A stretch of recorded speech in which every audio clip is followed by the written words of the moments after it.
Yes, we are back here on Issues and Answers Friday. My Country with Scott Cannon.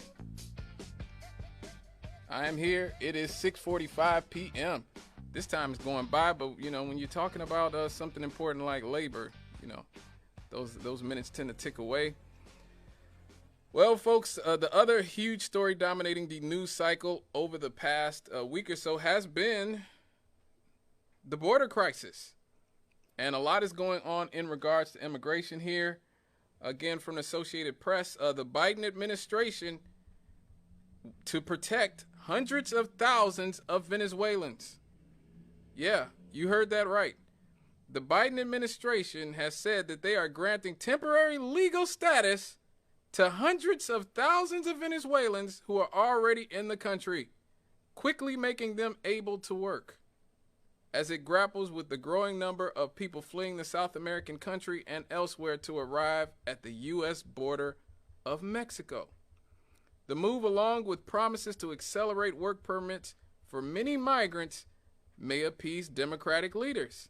I'm sure it will, who have pressured the White House to do more to aid asylum seekers, while also providing grist for Republicans who say the president has been too lax on immigration.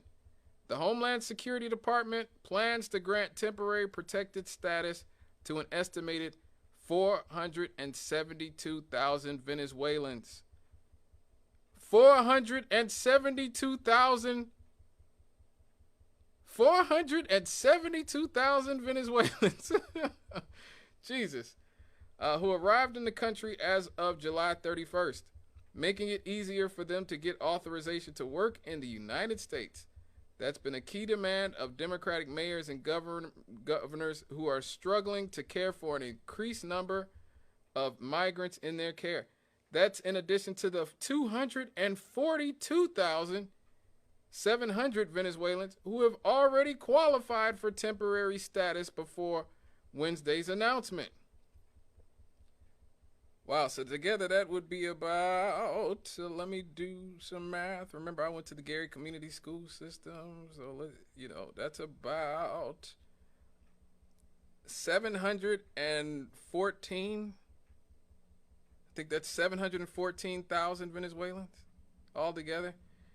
The protection for Venezuelans are significant because they account for such a large number of the migrants who have been arriving in the country in recent years.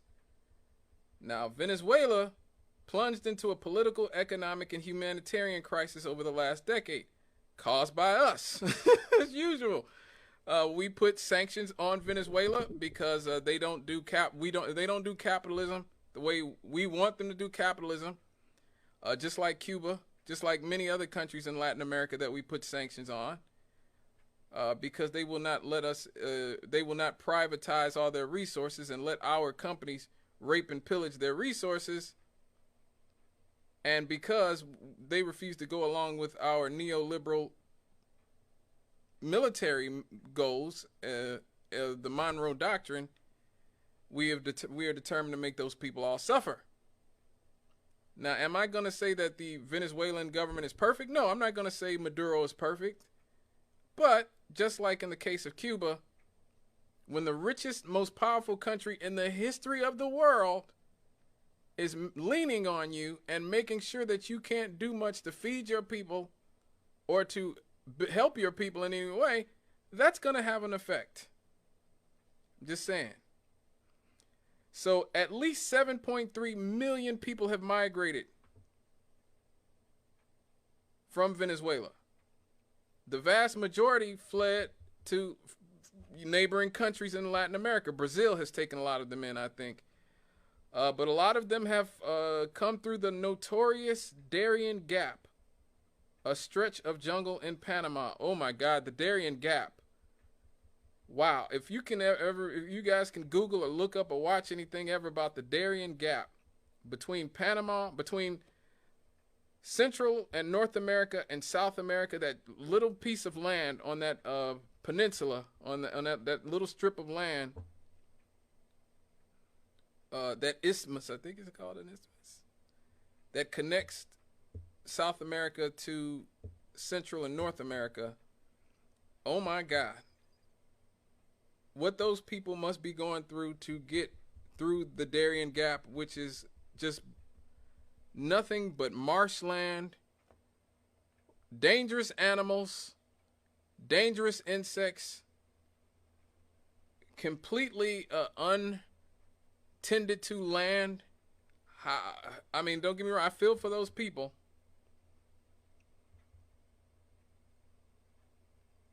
Now, Venezuelans who arrived after July 31st will not be eligible for the protection. Those who are now eligible have to apply to get it.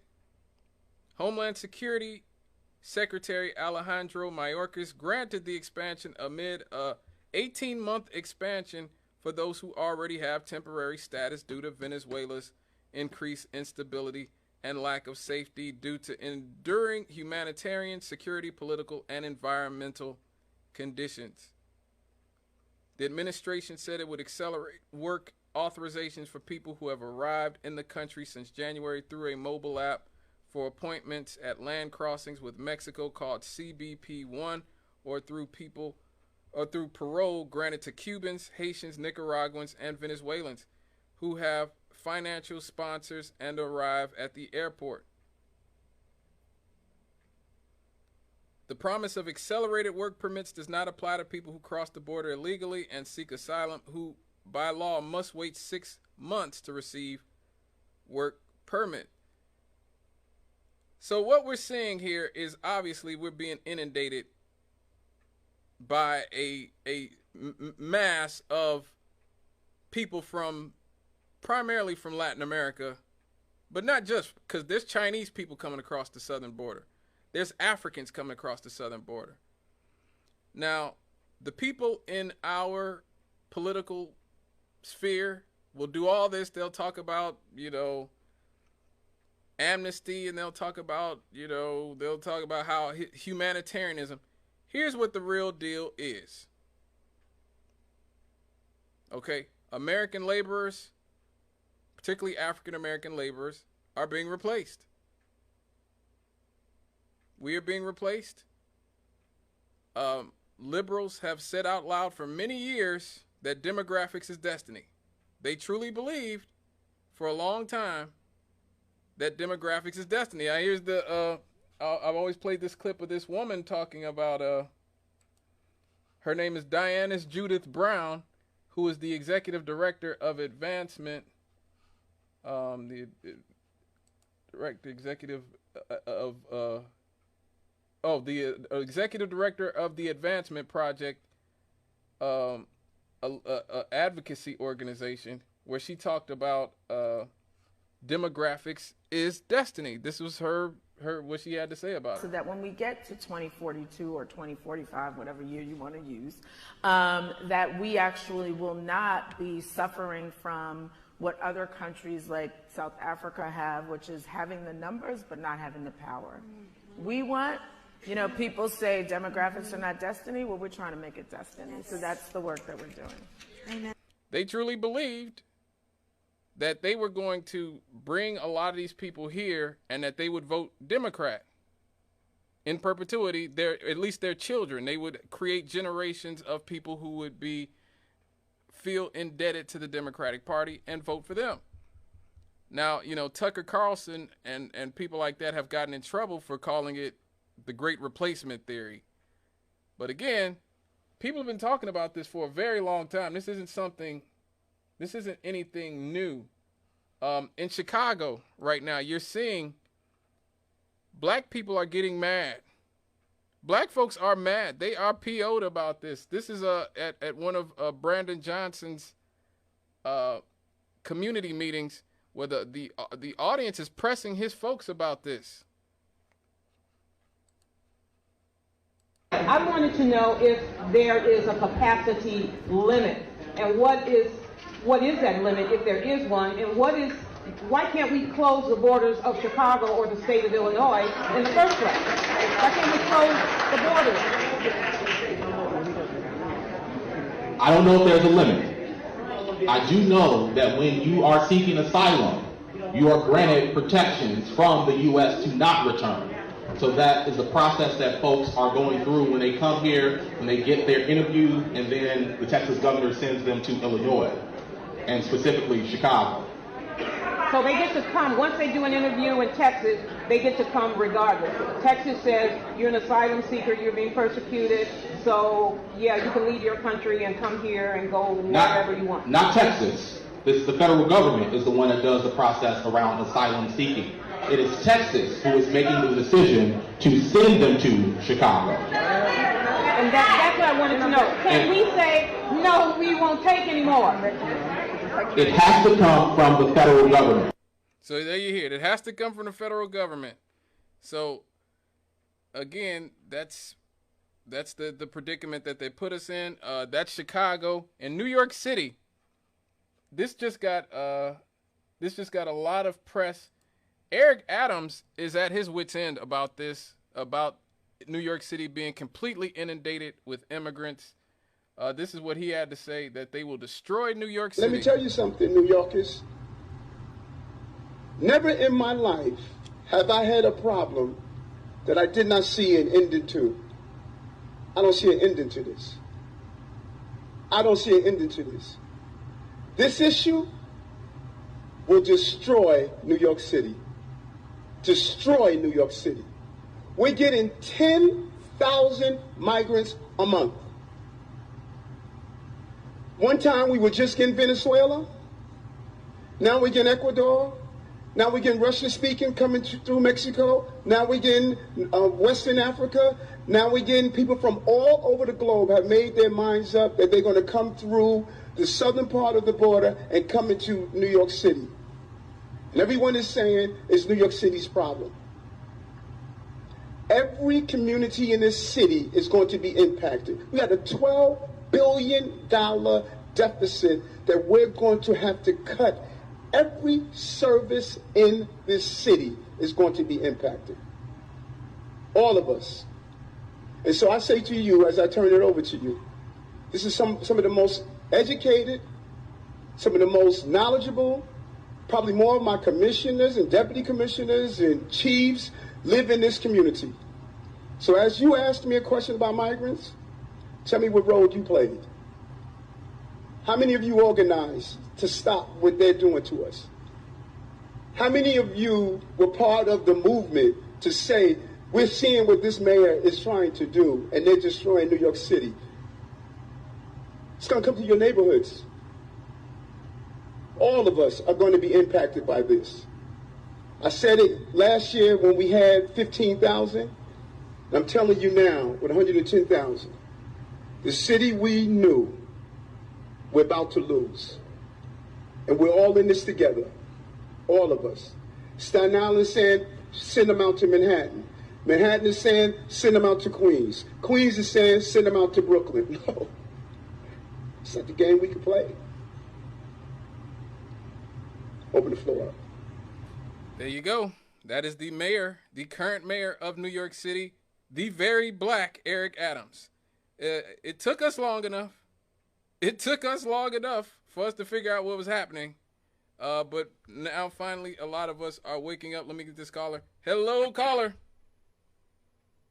Hello, Scott. How's it going? It's all good, brother. All right, man. You know, I'm going to start off by saying that Indiana, you know, when you say Indiana's a right-to-work state, that means a right to bust the union. I didn't say that at all. I didn't say you. Oh. I didn't say you. Oh, okay. Good. Okay, I say Indiana is a right-to-work state. It is. That means it's a right to bust the union. Okay? Now, let me run this down to you, okay? My household and out of my household, my whole family was union. That automotive strike is going to affect my family, all right? And let me tell you this. I told them, they came out with 20. I told them to go down. We'll go back at 25. Okay, now listen to this. Because they're not going to get that to what they're asking. The company will never settle for that. Because Toyota and Nissan, right here, one of my family members worked for Toyota down in Indiana, right? Princeton, Indiana, okay? Now, Toyota's got 3 plants. They got one in Huntington, Alabama. They got another one in Georgetown, Kentucky. Those are non-union plants. When they offered them a union contract in Nissan down in Tennessee, they turned it down. Absolutely not. Now, I'm going to tell you this. It's a union right here. We pay union dues, right? There's people there that don't have to pay union dues, but the union represent them. Now, when we went in, they said, hey, we want to strike for better wages. Okay, they took a blind vote. The vote was outvoted because the people that don't pay union dues, you don't know who they are. You don't know who they are because they don't have to tell you who's in the union and who's not. But you could kind of look and you could figure it out for yourself. Now, this is what I want to ask you. You talking about that gap that's very dangerous that they pass through. You know, Block O in Chicago, that's one of the most dangerous blocks in this country, okay? People live there, okay? So when we go and look from the outside and talk about what's happening there, you could look on the inside. There was a young lady, 30 years old. I don't know how old you is. She had her whole life in front of you. I don't know if you got children or not. She left behind one son. Now, who's going to take care of that baby? Her grandmother, her mother, her sister. People are being slaughtered in this country every day. This country is dangerous. Now, you tell me this. Since everybody got this big open heart, trying to buy a ticket to wherever they believe in and think that by them doing that one good deed, glory going to shine on them. But let me tell you this. If you got 12 people like they do in San Francisco, people camping out in people's yards, backyards, and front yards. Now tell me this. If you wake up in the morning and 12 people is camped out in your front yard and 3 in the back, you got 3 single men, and then you got a family of 10 children and 2 adults in your front yard. Now, they ain't got no bathroom facilities, so where they going to use the bathroom? You tell me that. In your now, backyard? Where are they going to start their papers, okay? So tell me, would you be willing to take on 15 people at your house? Now, Gary's supposed to have 69,000 people. Right. Now, I done heard people say they want to take them in and they feel all this compassion. Well, if you feel compassion, take some of them in. Yes, I say that all the time. Get your ticket. That's the way you get your ticket to wherever you want to go. Yep. Okay? Yep. That's how you buy your ticket on that train. Yep. If you want to get there, okay? Yep. Now, if you can't take any of them in, people don't even adopt out of foster care because you know why? You know why? They don't have that kind of compassion. You could talk a good talk, but you got to be able to deliver in the game. Thank you. Thank you for your call, brother. It's all good. He's 100% right. I say that all the time. A lot of these bleeding heart liberals, specifically, again, these people do not represent the working class. They don't represent black people because, as you heard, those black folks in Chicago are not big fans, okay? You know, Cesar Chavez used to talk about this, about mass immigration, about illegal immigration particularly. He used to talk about the effect that it had on American workers. The Mexican government to bring the Bracero program again. It's a vicious attack on the local worker, and it's just one of those things that agribusiness thinks they can get away with it. And our job is to inform the whole country what's happening together with a boycott and solve it that way. And so the workers themselves, even though a lot of them are Mexican descendancy themselves, are very uptight and very, very worried and very mad about the illegals coming to break their strikes, and it takes away their jobs, their livelihood, and so forth. Does that put you in an uncomfortable position to be against the illegal immigrants because they are from Mexico. In other words, part of your program has been an appeal to equal treatment of people of Mexican origin. Right? Oh yeah, sure, but we're speaking of the legal ones. You know, we don't want Mexico to export its poverty to us, and then we pay. It's not the agriculture, it's not society in general. It's a farm worker again paying for those sins. You know, and Mexico should take the initiative and stop exporting the poverty to us. They should do something about the rural economy over there, and then see it's a way of breaking the strike. It's a way of demoralizing the farm workers. And for instance, the workers are going to ask for stamps, for food stamps. They're lining up the offices for welfare, and they're being told, we can't give you a job because there are plenty of jobs. And the workers say, well, there aren't any jobs. We just came from the fields. They won't hire us, or they just laid us off because either because we're strikers, or because we're members of the union, or because the braceros, the illegals will do the job for half the money we're getting. Well, I see. You know, that's that's the late great Cesar Chavez right there saying that it's not our job to import Mexico's poverty, and I would say that for Venezuela, Colombia, wherever, West Africa, Haiti, any of these other places. But in some ways, if you look at our first segment, it kind of connects to our second segment, because as it often does on this show. As I always say, a lot of these things are indeed connected, not in the sort of woke intersectionality outrage police way that liberals say, but they connect because when you look at American workers are sick of being cheated and exploited by these corporate capitalists, and then you see them importing all these workers from Venezuela, from Mexico, from Honduras, from Guatemala, from Haiti. Don't you think a lot of those people are just going to be happy to have any job? And what do you think that's going to mean for American workers? Huh? So when you start looking, you have the demographics is destiny perspective, which has backfired. We talked about this last year during the elections, because a lot of the Hispanics who come here identify as white and vote Republican. Okay? Not that there's anything illegal about that. Like, if you want to vote Republican, vote Republican. If you want to vote Democrat, vote Democrat. That's your business.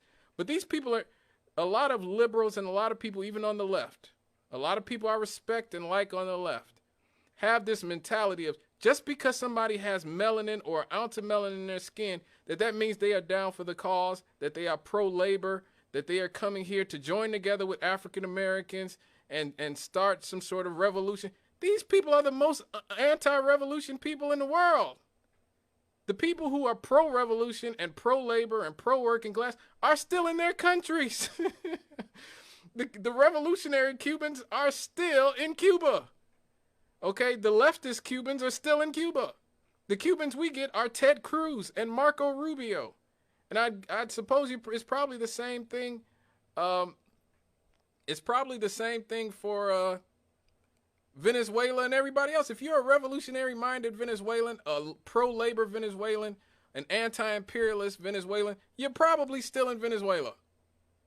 Okay, who are we going to get? We're going to get whoever the Venezuelan versions of Ted Cruz and Marco Rubio are. So, you know, so many of us are finally starting to wake up. Thank God. I saw with Eric Adams. When Eric Adams first got in office, he was mad at a lot of the right-wing Republicans for talking about immigration. And he's like, oh, this is a sanctuary city, just like Chicago's Lori Lightfoot and Brandon Johnson. This is a sanctuary city. Keep on. Keep on. A lot of the black people you think are safe votes, a lot of the black people and working class, even Hispanic people, because you see Cesar Chavez was not having it. Like, he used to go down to the border and physically throw immigrants back across the border. He wasn't having it. Okay? Keep thinking that it's safe. Keep thinking everything is sweet, right? That you're just going to continue to ignore and avoid the working classes and the danger that they're seeing coming from this. Now, what is the solution? Barbara Jordan, the late great Barbara Jordan, had a plan for this years ago, many years ago, back in the 90s. Again, this isn't some right-wing demagogue. This is a black woman, a Democrat, legendary civil rights era Democrat, who had her plan for dealing with illegal immigration. They were supposed to fix it under Clinton, but never did. The Commission has concluded that a properly regulated system of legal immigration is in the national interest of the United States. The Commission recommends significant redefinition of priorities and reallocation of admission numbers to fulfill more effectively the objectives of our immigration system. Now, to be specific, the Immigration recommends a tripartite immigration policy that permits the entry of nuclear family members, professional and skilled workers, and refugees. We propose core immigration levels of 550,000 per year. The Commission emphasizes nuclear family. Yes. We recommend, as a priority, the closest family members, spouses and minor children of citizens of legal immigrants and parents of citizens are admitted as expeditiously as possible. I urge the Congress to adopt tough policies needed to verify employment authorization. What the Commission is concerned about are the unskilled workers in our society in an age in which unskilled workers have far too few opportunities open to them. When immigrants are less well educated and less skilled, they may pose economic hardships for the most vulnerable of Americans, particularly those who are unemployed or underemployed. And the Commission sees no justification to the continued entry of unskilled foreign workers unless the rationale for their admission otherwise serves a significant national interest, as does the admission of nuclear family members and refugees. Boom. There you go. 1996. That's Barbara Jordan. Right there. 500,000 people a year. Max. Prioritizing family members and people who have a specific skill that we need right now at the moment. Everybody else got to go. Boom. There you go. Expeditiously. She's like the forerunner to T.I. We could do this expeditiously. Okay? There you go. 1996. Barbara Jordan laid it out for you. Why nobody listened to her? She was the head of the commission. Why we didn't do it? I don't know. But folks, we got to get it together. That's absolute. Woo. Went long on this segment too, but I got to go for a break. When we get back, happy happies.